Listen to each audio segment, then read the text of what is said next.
මුලින්ම කියන ඔයාලට සුබ දවසක්. එසේම වේවා. ඔයාලා මේ ඇවිල්ලා ඉන්න ශ්‍රී ලංකා නාවික හමුදාව විසින් පවත්වාගෙන යන ප්‍රධානතම කෞතුකාගාරය තමයි මේ කෞතුකාගාරය 1999 සැප්තැම්බර් මාස 5 වෙනි දින තමයි ස්ථාපිත කරලා තියෙන්නේ. මේ කෞතුකාගාරය මෙම ස්ථානයේ ස්ථාපිත කිරීමට ප්‍රධානතම හේතුව ඇත්තේ මේ ඇති ඓතිහාසික හා පුරාවිද්‍යාත්මක වටිනාකම නිසායි. නැගෙනහිර ඉන්දියා නාවික සාගරය ආශ්‍රිතව නාවික බල පරාක්‍රමයේ විවිධා දක්වන කැඩපතක් ඇටියට ඔයාලට මේ ත්‍රිකුණාමල වරාය හඳුන්වා දෙන්න පුළුවන්. ඒ වගේම පොළොන්නරුව රාජධානියක් කරගත් පළවන පරාක්‍රම බාහු රජු සමයේ පටන් ප්‍රංශ පෘතුගීසි ලන්දේසි ඉංග්‍රීසීන් කියන විවිධ ජාතීන් ඔවුන්ගේ බලය තාරු කර ගැනීමට මේ ත්‍රිකුණාමල වරාය කේන්ද්‍රස්ථානයක් කරගෙන ගිහිල්ලා තියෙනවා. ඒ වගේම ඔයාලට මේ කෞතුකාගාරය නැරඹීමේදී මැද භාගයේදී බලකොටුවක් දැක බලා ගැනීමේ හැකියාව තියෙනවා. මේ බලකොටුව නිර්මාණය කර ගැනීමට අවශ්‍ය අමුද්‍රව්‍ය සහ විශාල අවියාවද මෙම ස්ථානට ගෙන්වා ගැනීමට අලියතුන් සහ කරත්තු දාගත් බවට ඉහත අතීතයේ සඳහන් වෙනවා. ඒ පිළිබඳව අඳින සිතුමක් ඡායාරූපයක් ඔයාලට මේ කෞතුකාගාරයේ මැද භාගයේදී දැක බලා ගැනීමේ හැකියාවක්ද තියෙනවා. ඒ වගේම බ්‍රිතාන්‍යරු මේ කෞතුකාගාරයේ කාලතුවක්කුව අවිස්ථාපිත කරලා තියෙනවා. මේ කාලතුවක්කුව ඇවිල්ලා අවශ්‍ය උණ්ඩ ගබඩා කරලා තියෙන්නේ සුවිශේෂිත වූ භූගත උණ්ඩ ගබඩාවන් 3ක. මේ භූගත උණ්ඩ ගබඩාවන්ද ඔයාලට මේ කෞතුකාගාරයේ මැද භාගයේදී දැක බලා ගැනීමේ හැකියාවක් තියෙනවා. බ්‍රිතාන්‍යයන් විසින් ත්‍රිකුණාමල වරායට පැමිණෙන සතුරු යාත්‍රා නිරීක්ෂණය කර ගැනීමට දිවා රාත්‍රී නිරීක්ෂණ කොට මේ තටාකාංගණය පුරා විවිධ ස්ථානවල ස්ථාපිත කරලා තියෙනවා. එයින් එක් කුණලක් ඔයාලට මෙම ස්ථානයේදී දැක බලා ගැනීමේ හැකියාවක් තියෙනවා. එය උසින් අඩි 32යි මහල් 3කින් සමන්විතයි. දෙවන ලෝක සමයේ නාවික අද්මිරාල්වරයෙකු ලෙස කටයුතු කරපු ශ්‍රීමත් සමුවෙල් ලුට්සන්දාර්තුමා සිහිපත් කිරීමට ඔයාලා මේ ඇවිල්ලා තියෙන ස්ථානට කියන්නේ තූස් ටවර් කියලා. ඒ වගේම බ්‍රිතාන්‍යරු එදිනදා භාවිතා කරපු විවිධ උපකරණ, ඔවුන් භාවිතා කරපු අවි ආයුධද ඔයාලට මේ කෞතුකාගාරයේ මැද භාගයේදී දැක බලා ගැනීමේ හැකියාවක් තියෙනවා. දශක 3ක පැවති කුරු යුද්ධය 2009 අවසන් වූ අතර ශ්‍රී ලංකා නාවික හමුදාව විසින් LTT ත්‍රස්වාදීන්ගෙන් අත්පත් කරගත් මරාගෙන මරණ යාත්‍රා විශාල සායනික ද්‍රව්‍ය දාගත් සයනයිට් කරල් ඔවුන් භාවිතා කරපු අවි ආයුධද ඔයාලට මේ කෞතුකාගාරයේ අගභාගයේදී දැක බලා ගැනීමේ හැකියාවක් තියෙනවා. හරි මූලික ඇඳුම් ඉවරයි. මම ඔයාලට මෙතන තියෙන දේවල් ගැන පොඩි පැහැදිලි කිරීමක් කරන් ඉස්සරහට යන්නම්. ෆොටෝ ගන්න පුළුවන්, වීඩියෝ ගන්න පුළුවන්, ප්‍රශ්නයක් නැහැ. ඔයාලා මේ කෞතුකාගාරයේ පොඩි කට්ටිය කෑම් බීම් දෙන්න යන්න එපා. මොකද රිලව් ඉන්නවා. අතේ තියෙන කෑම එක විතරක් නෙමෙයි අතවලකෝ තුවාල කරගෙන තමයි කෑම එක අරගෙන යන්නේ. ඊළඟට මේ කෞතුකාගාරය තුළ කෑම්ප් එක ඇතුලේ කුවත් වල පොලිතින් දාලා යන්න එපා. පොලිතින් පාවිච්චි කරන්න එපා. මොකද මේ කෑම්ප් එකේ අපි කවුරුත් මේ පොලිතින් පාවිච්චි කරන්නේ නැහැ. මුවාරේ මේ පොඩි පොඩි සත්තු ඉන්නවා. පොලිතින් කාට සත්තු මැරලා තියෙන එක නිසා පොලිතින් මේ කෞතුකාගාරය තුළ කෑම්ප් එක ඇතුලේ කුවත් දාලා යන්න එපා. ඊළඟ ලොක් කන්දක් නැග්ග මහන්සි තැන් තැන් වල වාඩුණාට කමන්නේ බෑග් තැන් තැන් වල තියලා යන්න එපා. මොකද රිලව් ඉන්නේ. වාඩුණාට කමන්නේ බෑග් එක අරන් කැලේට තමයි යන්නේ. ඔයාලට මේ කෞතුකාගාරය බලන එක පැත්තක තියලා බෑග් එක හොයලා තමයි එන්නේ. ඒ නිසා ගෙනාව බෑග් එක ඔයාලා ගාව තියාගන්න. ෆොටෝ ගන්න පුළුවන් ප්‍රශ්නයක් නැහැ. හරි. ඔයාලා ඉස්සරහම පේන ඇති ඉස්සරහම තුන මේ යකඩ කුරේ කියලා. ඒ වුණාට ඔයාලා අහලා තියෙනවා ඔයාලට අහලහුරු ඇන්කර් එකගෙන තමයි අහලා තියෙන්නේ. ඔයාලට මෙන්න මේක සිංකරයක්. මේක බිම්මලක් ආකාරයෙන් නිර්මාණය කරපු නිසා මේකට කියන්නේ අපි මස්රූම් සිංකර් කියලා. මේක ටොන් 2ක් බරයි. ඒ කියන්නේ කිලෝ 2000ක් බරයි. මේක මුහුදේ පතුලේ තමයි රඳවන්නේ. මුහුදේ පතුලේ රඳවලා කේබල් එකක් ආ දම්බලක් ආධාරයෙන් අපි මෙන්න මේ බෝලයට සම්බන්ධ කරගන්නවා. අපි මෙන්න මේ බෝලයට කියනවා බෝයාව කියලා. ඔයාලා හිතනදී මේක යකඩ බෝලයක් යකඩ කුට්ටියක් මුහුදට දැම්මට පස්සේ යට යනවාද කියලා. නෑ මේක හිස් අවකාශයක් තමයි තියෙන්නේ. මේක මුහුදේ මතු පිට පාවෙනවා. ඔයාලා මේ මාර්ගවල ගමන් කරනකොට අනතුරු සහිත ස්ථාන තියෙනවනේ. ඒ වගේ තමයි මේ මුහුදේ නෞකා ගමනාගමනයේදී මුහුදේ අනතුරු සහිත ස්ථාන තියෙනවා. මෙන්න මේ අනතුරු සහිත ස්ථාන මුහුදේ සලකුණු කරගන්න තමයි අපි මේ සිංකර් චාබුවයි භාවිතා කරන වලට මම උදාහරණයක් කියන්නම්. ගල්පාර වැලිපාර නෞකා ගිල්න ස්ථාන මුහුදේ සලකුණු කරගන්න අපි මේ සිංකර් චාබුවයි භාවිතා කරනවා. ඒ වගේම නෞකාවක් ජටියට පැමිණීමට නොහැකි අවස්ථාවක මුහුද රළු අවස්ථාවක නෞකාවක් తాවකාලිකව මුහුදේ ගැටගසා ගැනීමට අපි මෙන්න මේ සිංකර් සාබෝයි භාවිතා කරනවා. මේ සිංකර් සාබෝය ඔයාලට මේ වරායන් ආශ්‍රිතව සම්මත වර්ණ සම්මත අඩිතල වලින් දැක බලා ගැනීමේ හැකියාවක් තියෙනවා. මේ ටවර් එකක් තියෙනවා අඩි 32ක් උස. මේ ටවර් එක නැග්ගට පස්සේ ඔයාලට මේ ත්‍රිකුණාමල වරායම දැක බලා ගන්න පුළුවන්. මේ ත්‍රිකුණාමල වරාය ඇතුළතත් මෙන්න මේ බෝයි එක එක පාටවල වලින් හඩතල වලින් ඔයාලට මෙතන රුඩි ගියාට පස්සේ දැක බලා ගැනීමේ හැකියාවක් තියෙනවා. හරි. පැහැදිලි නේ? එක සමාන අපි දෙක බැගින් දෙපැත්තෙන් තියනවා අපි හතරක්. මෙන්න මේකට අපි කියනවා රාත්තල් 2 යවි සහ රාත්තල් 3 යවි කියලා. මේ බ්‍රිතාන්‍යරු එවකට බරගන්නේ කරලා තියෙන රාත්තල් වලින්. ඒ නිසා මෙන්න මේ අවි වලට දාන උණ්ඩය රාත්තල් 2 උණ්ඩයක් සහ රාත්තල් 3 උණ්ඩයක් නිසා ඔවුන් මෙන්න මේ අවි වලට නම් තියලා තියෙන රාත්තල් 2 යවි සහ රාත්තල් 3 යවි කියලා. මේ බ්‍රිතාන්‍යරු මේ අවි භාවිතා කරලා තියෙන්නේ රුවල් යාත්‍රා විනාශ කිරීමටත් ආචාර විදිමුරු තබා ගැනීමට තමයි ඔවුන් මෙන්න මේ අවි භාවිතා කරලා තියෙන්නේ. ඒ කාලේ රුවල් යාත්‍රා නිර්මාණය කළ තිබ්බ ලී වලින්. මේක යකඩ බෝලයක් යකඩ කුට්ටියක් තමයි යන්නේ. මේ යකඩ බෝලේ ගිහලා ලී සුදුරු කරගෙන වතුර ආවිල විනාශ වෙන්න තමයි බ්‍රිතාන්‍යරු මේ අවි නිර්මාණය කළා තියෙන්නේ. මේ පැත්තෙන් ඔයාලට බලන්න පුළුවන් විශාල අවි කිපයක්. මෙන්න මේ අවි අතරින් මෙන්න මේ අවි විතර දැනට ශ්‍රී ලංකා නාවික හමුදාවේ තුන්වන වේග ප්‍රහාරක යාත්‍රාවල ඉදිරිය සහ පසුපස භාවිතා කරන ප්‍රධාන අවියක් තමයි මෙන්න මේ අවිය. මේකේ නම තමයි 37 mm ටූම්බර් කියන අවිය. මේක 1961 චීන තමයි නිෂ්පාදනය කරලා තියෙන්නේ. මේක වෙඩි තියන්න පුළුවන් උපරිම දුර මීටර 8500ක්. මේක මීටර 8500ක් වෙඩි තියන්න පුළුවන්. මේකෙන් ප්‍රහාර එල්ල ගන්න 7 දෙනෙක් ගියුත් කණ්ඩායමක් අවශ්‍යයි. නැත්නම් මේකෙන් වෙඩි තියන්න බෑ. මේක වෙඩි තියන්න අනිවාර්යෙන් 7 දෙනෙක් ඕන. මේ ඉතුරු අය දැන් ශ්‍රී ලංකා නාවික හමුදාවෙන් ඉවත් කරලා තියෙන. මොකද මේට වඩා නවීන ශ්‍රී ලංකා නාවික හමුදාව සපෝට් වෙන නිසා භාවිතා කරන නිසා මේ අපි ශ්‍රී ලංකා නාවික හමුදාවෙන් ඉවත් කරලා තියෙන්නේ. මේ කෞතුකාගාරයේ ඔයාලට මේ දැක බලා ගැනීම හැටියට තමයි ඒ අවිය අපි ස්ථාපිත කරලා තියෙන්නේ. මෙන්න මේ අවිය විතරයි දැන් ශ්‍රී ලංකා නාවික හමුදාවේ ප්‍රයෝජනයට අරගෙන භාවිතා කරන්නේ. යාත්‍රාව මේක ජාත්‍යන්තර රතකුඩු සංවිධානයේ අටක් යාත්‍රාවක්.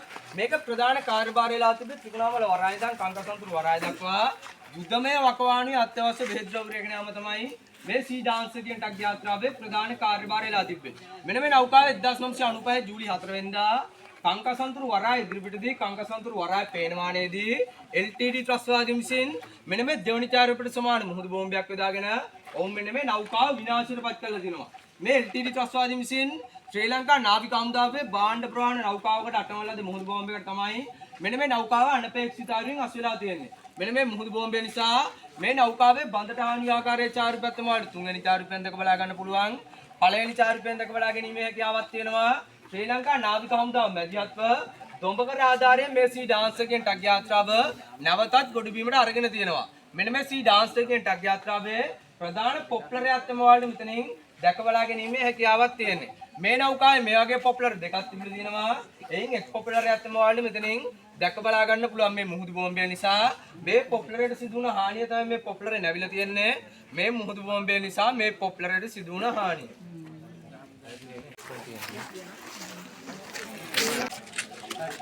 මෙතනින් වල බලන්න පුළුවන් නෞකාවේ ප්‍රධාන එන්ජින් එක. මේ ශ්‍රී ලංකා නාවික නෞකාව පරාක්‍රම බාහු කියන නෞකාවේ ප්‍රධාන එන්ජින් එකක් තමයි මේ තියෙන්නේ. මෙන්න මේ පරාක්‍රම බාහු කියන නෞකාවේ මේ වගේ එන්ජින් හතරක් තිබිලා තියෙනවා. එයින් එක් එන්ජින් එකක් තමයි ඔයාලට මෙතනින් දැක බලා ගැනීමේ හැකියාවක් තියෙන්නේ. මෙන්න මේ නෞකාව 2004 වර්ෂයේදී ගාල්වරායේදී නංගොරන්ලා තියෙන අවස්ථාවේ අවාසනාවන්ත ලෙස සුනාමි විශේෂයට අසුලා මේ නෞකාව විනාශයටපත් වෙලා තියෙනවා. මේ පරාක්‍රම බාහු කියන නෞකාව 2004 වර්ෂයේ විනාශ වුණාට මේ පරාක්‍රම බාහු කියන නමින් අපි දැනට ශ්‍රී ලංකා නාවික හමුදාවේ නෞකාවක් භාවිතයට අරගෙන තියෙන මේ අලුත් නමක් ගෙනල්ලා මෙන්න මේ නෞකාවේ නම භාවිතා කරලා තමයි අපි මේ නෞකාව ධාවනයට අරගෙන තියෙන්නේ.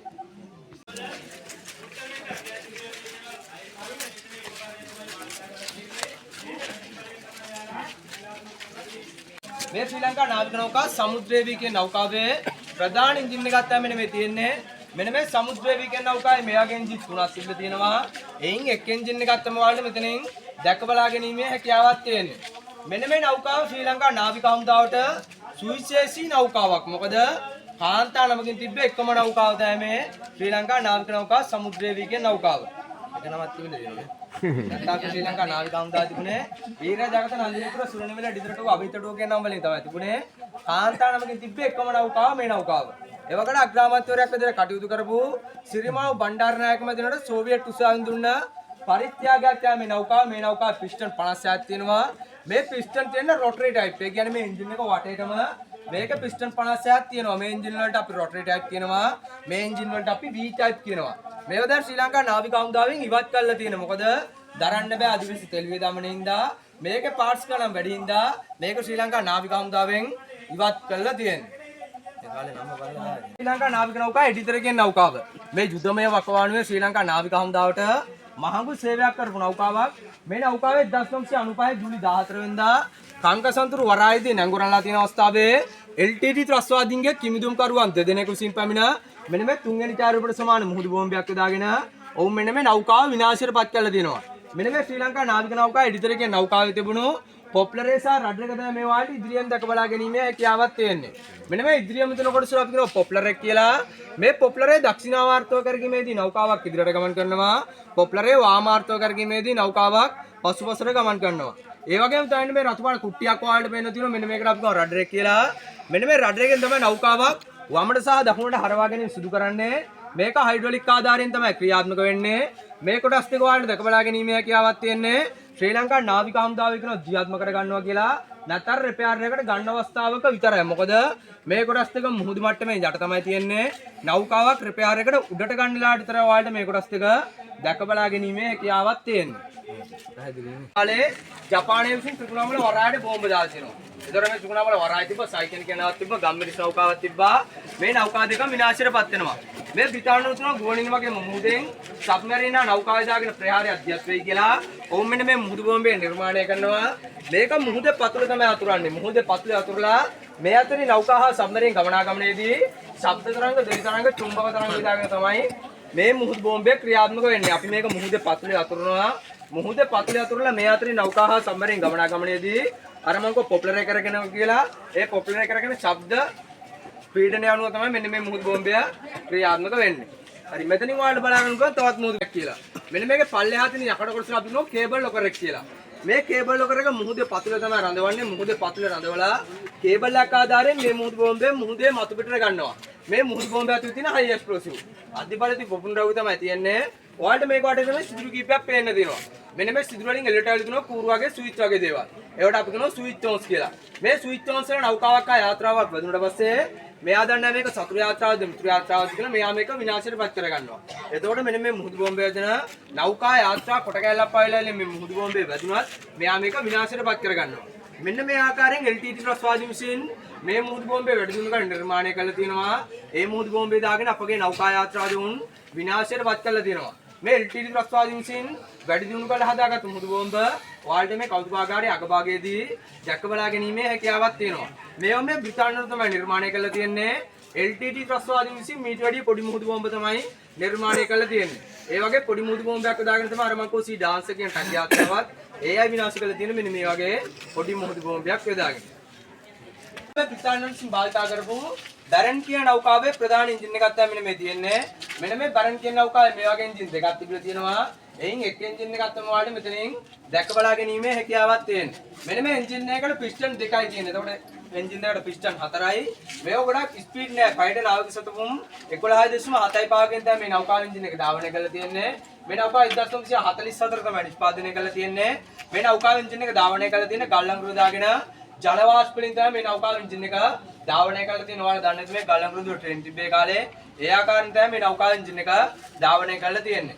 ඊළඟට මම ඔයාලට මූලික අන්දින්න දෙකක් බ්‍රිතාන්‍යයන් විසින් එදිනදා භාවිතා කරපු විවිධ උපකරණ වලට මේ කෞතුකාගාරය දැක බලා ගන්න පුළුවන් කියලා. මෙතනින් එහා පැත්තේ ඔයාලට බලා ගන්න අයන් කරන්න ගත්ත අයන් එකක් තමයි මේ තියෙන්නේ. මේක විදුලි බලයෙන් තමයි ක්‍රියාත්මක කරලා තියෙන්නේ. අපරාධ සිද්ධ හරි මෙතනින් ඔයාලට බලා ගන්න පුළුවන් විශාල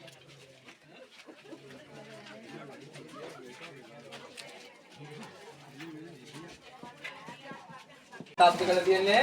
ඔයාලට මතක ඇති මේ ගෙවුණු වසරේ විතර කොරෝනා වෛරස් රෝග මේ ලංකාවේ මුළු ලෝකෙම ව්‍යාප්ත වුණා. ඒ කාලේ තිබුණේ තමයි මේ ලාදුරු වසුරියා කියන වසංගත රෝග. මේ ලාදුරු වසුරියා කියන වසංගත රෝග ඇතුණාගේ කතුරු ශල්‍යපකරණ දෙස්සිත් කොට්ටෝරෝගේ අනුමායිත්තම් ජීවාරණය කළා නැවත පරණටරන් තියන්නේ මෙන්න මේ බොයිලර් එක දාගෙන.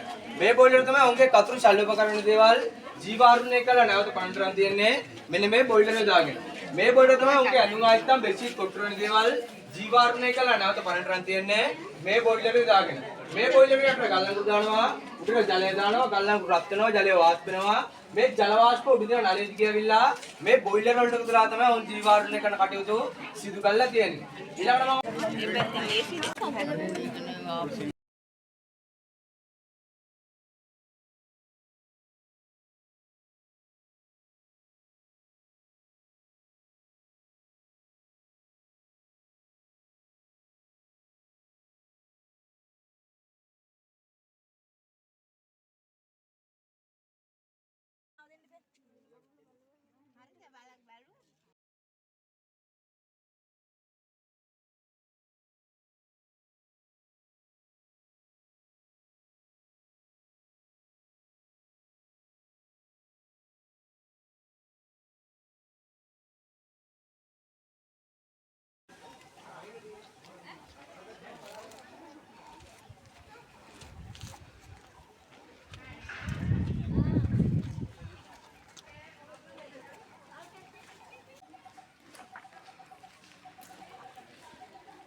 Tingnan, gahana din na din.